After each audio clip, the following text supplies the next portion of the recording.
Почитувани, обвинението поднесено против Филип Андов Сокол е потврда дека ВМРО ДПМН предупредуваше за можен организиран криминал, што се случуваше во затворот во Шуто Оризари под диригентство на кадри на СДС.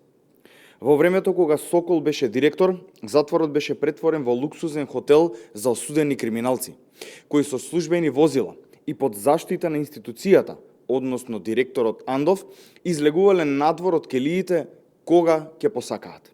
Тоа не е ниту пропуст, ниту случајност, тоа е системски криминал и злоупотреба на државната функција со директна поддршка или молк од тогашната власт на СДС и ДУИ. ВМРО ДПМН повеќе пати јавно посочи дека се работи за организирана структура, која ја подкопува правдата, а сега, со официјално поднесено обвинение, тоа се потврди. Прашањето е дали сега СДС и Филипче конечно ќе покажат минимум одговорност, ќе се оградат и ќе го исклучат Сокол од член на Централниот одбор на СДС. Или и понатаму ќе го штитат, како што штитат се што има врска со нивниот криминален картел. Обвинителството мора да продолжи без компромиси. Судот мора да биде храбар и непристрасен.